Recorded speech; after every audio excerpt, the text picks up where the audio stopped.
Miss Adams here for another Artastic Tuesday. It's my favorite day of the week. I am so excited for you guys to have a chance to draw along with me. And we are going to just jump right in. Today, for our second, third grade drawing, and again, this is geared towards second and third grade, but of course, I have plenty of first graders who can definitely follow right along with this. I have fifth graders that might want to give it a try, and just for fun, he's kind of fun to draw. So that's our drawing today for second, third, but like I said, it's just practice and more than welcome. Any age group can do this right along with me. So you can have your paper up and down or sideways today for our bullfrog. It doesn't really matter. His body's kind of roundish, and so it really doesn't matter which way you want your paper to be. Go ahead and decide where you want his eyeball to be. And of course, if you have his eyeball way down here, he's probably going to fall right off the page, right? If you have his eyeball way up here, the top part of his head might not fit on the page. If that's okay with you, that's okay with me. But otherwise, you might want to bring it down a little bit. And we are going to just start with a circle for his eyeball. Now, bullfrogs, of course, are known for their big frog eyeballs that kind of sit close to the top of his head. So you want a good sized circle for his eye. And then we're going to double that circle. Pretty skinny on the outside. I'm just going to double that circle.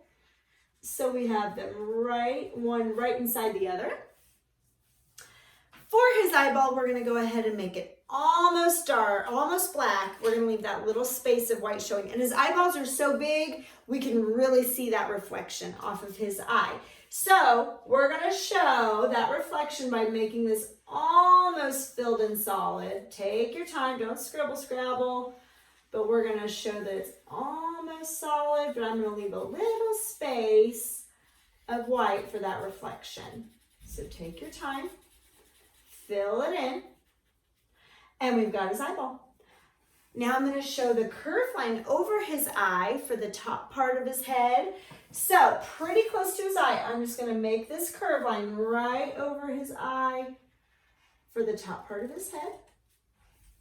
And then he's got a little curve line down for the front part of his face. Now he doesn't have a nose like we do sticking out. It just kind of slants down and then it curves out just a little bit for where almost like they're not lips like ours, but almost like his frog lips where his mouth is. So we're going to start with a curve line that comes down just a little ways. Notice how, watch, it's going to curve and it's going to stop just a little bit below where the eyeball is. So that'll kind of give you a guess as to how long you want to make this bump curve line down. So I'm just going to bump it down and it's going to stop just a little ways beneath where the eye would be. And then I'm going to make another little bump out for, like I said, they're not really lips like ours, but they're kind of like frog lips that kind of stick out. So I'm going to make a curve line that comes forward just a little ways. Curve it forward just a little ways and back. Now for his frog mouth, they have very long frog mouths, very big, wide frog mouths. And they need big, wide frog mouths because do you know what these bullfrogs can eat? They can eat mice, they can eat little birds, they can eat snakes, they even sometimes eat other frogs. So he's got a big wide mouth, and because they don't just eat bugs, they do eat other animals. They hunt at night, they're nocturnal, so that's when you see bullfrogs really active, is looking for their dinner at night. So we've got his mouth, and it's a nice big wide mouth, and if you look, it curves down and it curves up even past his eye. So you don't want to stop it right underneath his eye, then it won't look like a frog mouth. You want to stop it past the eye, that's where it's going to stop. So we've got this little curve line right here. And I'm just going to, I'm going to bring mine back just a little further. If you'll notice, this one comes back just a little further, and Miss Adams needs to do that too. So I'm going to bring it back just a little further. Now I'm going to dip it down, and it's going to curve down and start to come back up. It kind of looks like he's smiling. So we're going to curve it down and back up for his frog mouth. So I'm going to curve it, start to come back, and look, it stopped behind the eye for a nice big wide frog mouth. Oh, something I always forget. His eyeballs are so big and they're on top of his head. I'm going to go ahead and make this curve line to show the other eyeball on the other side of his head. So starting about the middle-ish, you're just going to make another curve line, sort of bumps up, comes back down and touches. Okay, so we've got the mouth. Now we're going to show this little curve line right here for the bottom part of the mouth. And if you'll notice, it doesn't start way out here. It kind of comes in just a little bit, and it comes down just a little bit. It doesn't come all the way down. It kind of curves down and over, and then we're going to make that big curve line. So coming in just a little ways, I'm just going to make a little curve line that comes over and in.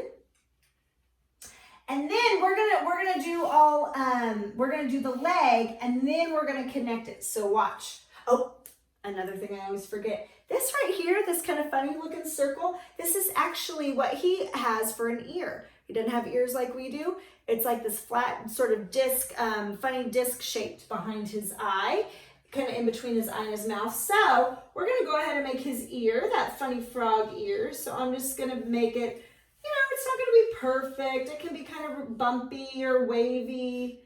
And then I'm going to double it. And that is not just a dot. That is his ear.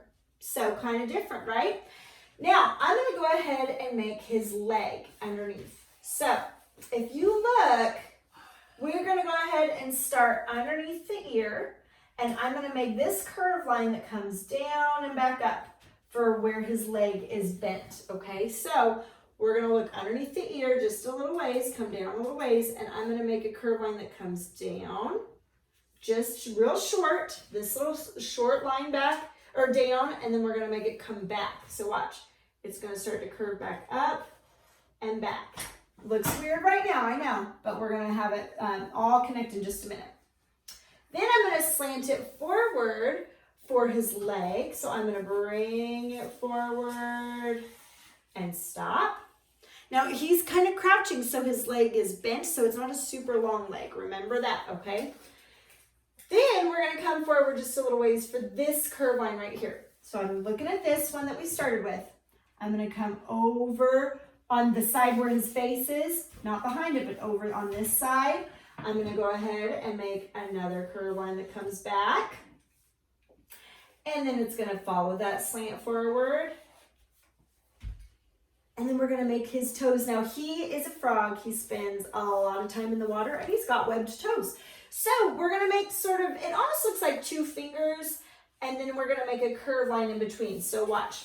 I'm gonna make on the top, on this line right here for the top finger, and I'm calling it fingers, of course. Frogs don't have fingers like we do, but I'm gonna make this curve line forward and skinny back, don't touch. See how it doesn't touch? And then I'm going to make another one that comes forward. I'm going to make it come forward. And it's going to come back. And look, this time it is going to touch. And if there's a little, like I have a little bump here, if you want like a little bump there, or if you want it smooth, it does not matter. We're just going to go ahead and make it curve back and touch. Looks kind of funny, I know. But we're going to go ahead and make the webbing. The webbing is in between his little froggy toes, and it's really good for him to push through the water as he's swimming. So I'm just going to go ahead and make a curved line right in between. And his foot is a little wider than this, but you don't see it the way that his foot is placed. So you just don't see the other side of his foot. So now we're going to go ahead and connect this with his chest. And this is the part, guys, that when he does this bullfrog, this is the part that expands, and bullfrogs are so loud. That's actually where they got their names. They are so loud, and they kind of make that like sound that bulls, not cows, but bulls make. So that's where they got their name. We're going to go ahead and make that big area that expands when he makes that sound. So I'm going to start right here, and it's just going to slant down, and it's going to touch his leg, and then we're going to stop. We're going to stop, and we're going to jump over, and we're going to see just a little bit of his belly. He's crouched down. He's sort of a roundish animal anyways, so you don't see, it's not a long line like a snake. It's a real short little belly line. So I'm going to stop, jump over, and make just a short little line back. Stop, jump over, and just a short little line back. Now we're going to make his really long jumping legs, and this is what he uses to jump. And they can jump like 6 feet. This one little bullfrog can jump 6 feet when they want to. And his legs, when they're stretched out, his legs are longer than his body. It kind of looks smallish right here, but if you were to stretch out his leg, it'd be longer than his body. So we're going to make this big jumping leg. Starting up here, I'm gonna start, about even with the top of this leg is where the top of this back leg is gonna be. And we're gonna start with this big curve line like a C. So it's gonna start up here. It's gonna be a big curve line that goes a little bit below that belly line like a C. So watch, starting up here somewhere, I'm gonna make a big curve line like a C that stops a little bit lower than that belly line that we already have, okay? So we've stopped it a little bit lower. Now I'm going to go ahead and make another curve line to show that it's all curved up and it's all sort of folded up. I'm going to make another curve line. This time it's going to go the opposite way, almost like a C going the other way. So I'm going to start in the middle. This time I'm going to make a C that comes around going the other way. And look, it's going to be a little longer. So I'm going to let it go a little bit longer. Okay. This is where you see his back foot, and it's a little bit more spread out and you can see a little bit more of it. So starting right here at the end of this line, I'm going to go ahead and make a slanted line that comes down, back up, don't touch. Just like we did up here, we're going to do down here. So slanted line down, back up, don't touch. I'm going to make another one out, back in, don't touch. And if you have room, make another one. If you are starting to run into the belly, no big deal. But if you have room, I have a little bit of room, so I'm just going to make another toe kind of sticking in there. If wherever you ended your foot, you're just going to bring it back and make it touch. So look, mine touches this part of his leg. Yours might touch the belly. It might touch somewhere else. That's fine. But we're just going to go ahead and make it. And then in between, I'm going to make that webbing. Curve line and curve line in between those toes, okay?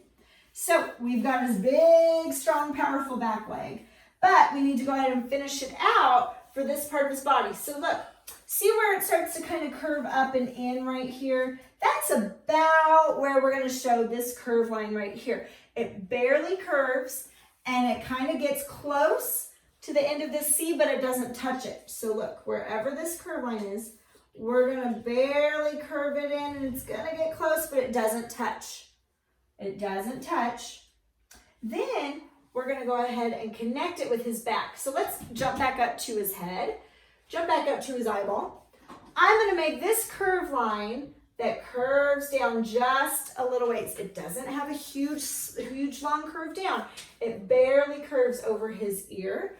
So I'm going to barely curve it over his ear and stop.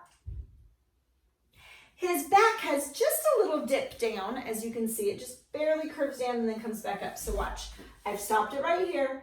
I'm going to make his back barely curve down, and it's going to curve back up just a little ways. And then we're just going to bring it on back and connect at this end, okay, at this, wherever we ended this line.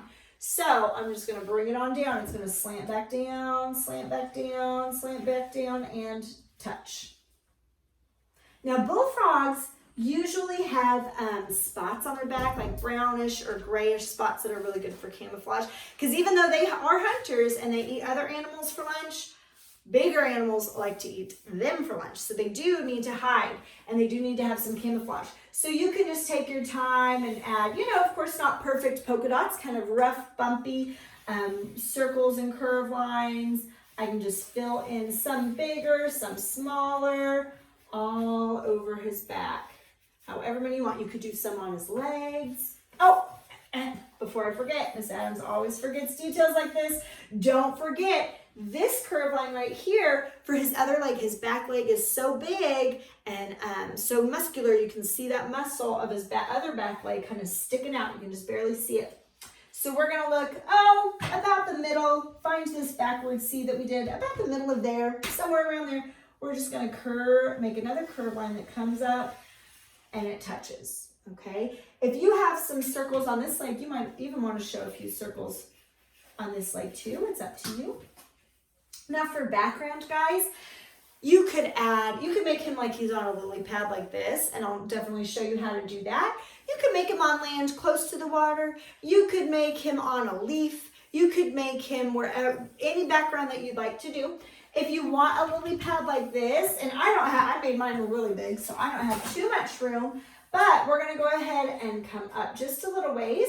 And the thing about lily pads, they have this sort of, they curve and they come in. They have this sort of indentation right here.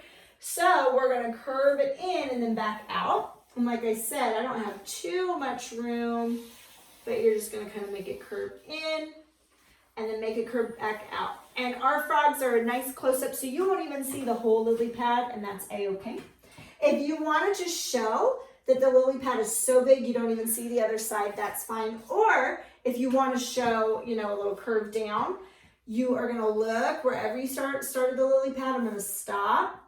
I'm gonna jump over my frog, and I can just kind of make it curve to show more of the lily pad, or if you wanna show it coming off the paper, whatever you wanna do. It just kind of depends on how much room you have.